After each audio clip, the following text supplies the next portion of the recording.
ప్రియమైన దేవుని పిల్లలారా, ప్రభు అయిన యేసుక్రీస్తు నామములో మీకు నా వందనములు. ఈరోజు దేవుని వాగ్దానము యెహోషువ 7:13 యెహోషువ 7:13 వాక్యం ఇలా ఉంది: మీ మధ్య శాపగ్రస్తమైనది ఒకటి కలదు, మీరు దానిని మీ మధ్య నుండకుండా నిర్మూలన చేయు వరకు మీ శత్రువుల ఎదుట మీరు నిలవలేరు అని.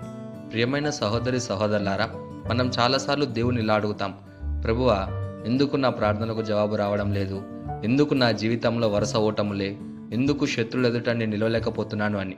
మనం అనుకుంటాం శత్రువు బలవంతుడు లేదా పరిస్థితులు అనుకూలంగా లేవు అని. కానీ దేవుడు అంటున్నాడు, శత్రువు కారణం కాదు, మీ మధ్య ఉన్న శాపగ్రస్తమైనది ఒకటి కారణమని. ఈ వాక్యము ఇజ్రాయేలు ప్రజలకు దేవుడు చెప్పిన మాట. వారు యెరికో పట్టణాన్ని గెలిచారు. దేవుడు అద్భుతంగా గోడలను కూల్చాడు. తర్వాత చిన్న పట్టణమైన ఆయి మీదికి వెళ్ళారు. కానీ అక్కడ వారు ఘోరంగా ఓడిపోయారు. అప్పుడు యెహోషువ ఆశ్చర్యపడ్డాడు, కన్నీళ్లతో ప్రార్థించాడు, ప్రభువా, నీవు మాతో ఉన్నావు కదా, మరి ఎందుకు ఈ ఓటమి అని. అప్పుడు దేవుడు చెప్పిన మాటే ఇది: మీ మధ్య శాపగ్రస్తమైనది ఒకటి కలదు అని. యెరికో పట్టణం పడిపోయినప్పుడు దేవుడు స్పష్టంగా చెప్పాడు, అక్కడున్నది ఏది తీసుకోకండి, అది నాకు అంకితం చేయబడింది అని. కానీ ఆకాను అనే ఒక వ్యక్తి తప్పు చేశాడు.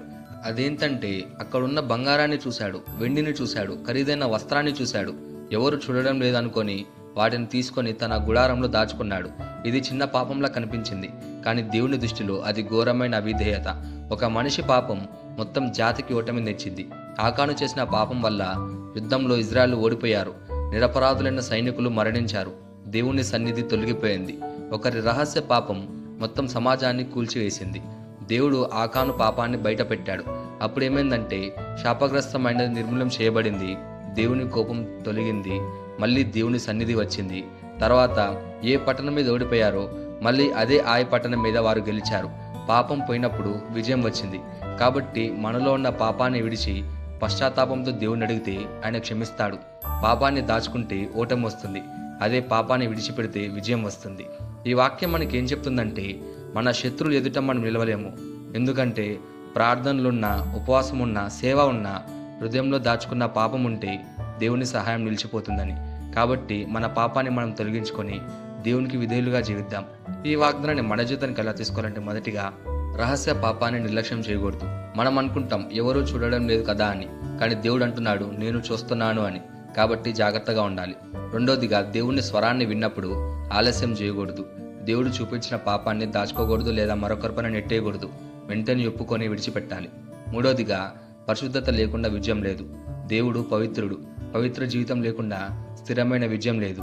ఈరోజు దేవుడు అడుగుతున్న ప్రశ్న: నీ గుడారంలో దాచుకున్నది ఏమిటి? నీవు వదిలిపెట్టని అలవాటు ఏది? నీ జీవితంలో శాపగ్రస్తమైనది ఒకటి ఉందా అని.